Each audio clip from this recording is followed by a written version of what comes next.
ഒരു കുത്തിന് ഇത്ര ശക്തിയുണ്ടോ എന്ന് ചോദിച്ചാൽ ഉണ്ട് എന്ന് തന്നെ പറയേണ്ടി വരും. സംഭവം കുറച്ച് ദിവസങ്ങൾക്ക് മുമ്പ് ജർമ്മനിയിലെ സോളിംഗാമിൽ നടന്ന ഒരു കത്തിക്കുത്താണ് ഒരു വലിയ തിരിച്ചറിവിലേക്ക് ജർമ്മനി എത്തിച്ചിരിക്കുന്നത്. അവിടെ ഒരു ആഘോഷം നടക്കുന്ന വേളയിൽ അവിടെ സിറിയക്കാരനായി 26 വയസ്സുള്ള ഒരു യുവാവ് കടന്നു വരികയും പലസ്തീനിൽ ഇസ്രായേൽ നടത്തിയ ആക്രമണങ്ങളിൽ പ്രതിഷേധിച്ചുകൊണ്ട് 3 പേരെ കുത്തിക്കൊലപ്പെടുത്തുകയും 8 പേർക്ക് ഗുരുതരമായി പരിക്കേൽക്കുന്ന നിലയിലേക്ക് വലിയ ആക്രമണ സംഭവം അഴിച്ചുവിട്ടു. അതിന് തൊട്ടു പിന്നാലെ അഫ്ഗാൻകാരനായ ഒരു പൗരൻ കൂടി ഇതുപോലെ കത്തിക്കുത്തുമായി രംഗത്തെത്തി.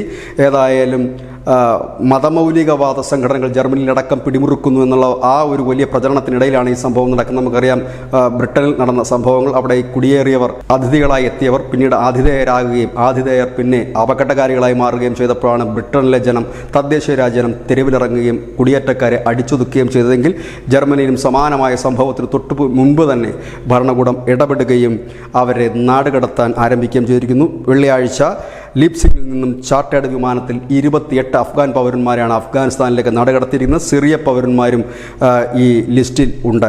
ഏതായാലും കത്തിക്കുത്ത് അവിടെ തുടർക്കഥയാകുമ്പോൾ കത്തി ഈ കുടിയേറിയവർ കൈവശം വെക്കരുത്, കുടിയേറിയവർ എന്നല്ല അഭയാർത്ഥികൾ ആയി എത്തിയവർ കൈവശം വെക്കരുതെന്ന് ജർമ്മൻ സർക്കാർ ഉത്തരവ് ഇറക്കിയിട്ടുണ്ട്. ജർമ്മനിയിൽ ഇപ്പോൾ തെരഞ്ഞെടുപ്പ് കാലമാണ്. അവിടെ തീവ്ര വലതുപക്ഷ പാർട്ടികൾ ഈ ഒരു വിഷയം ഉന്നയിച്ചുകൊണ്ട് തന്നെ പ്രചരണ രംഗത്തുമാണ്.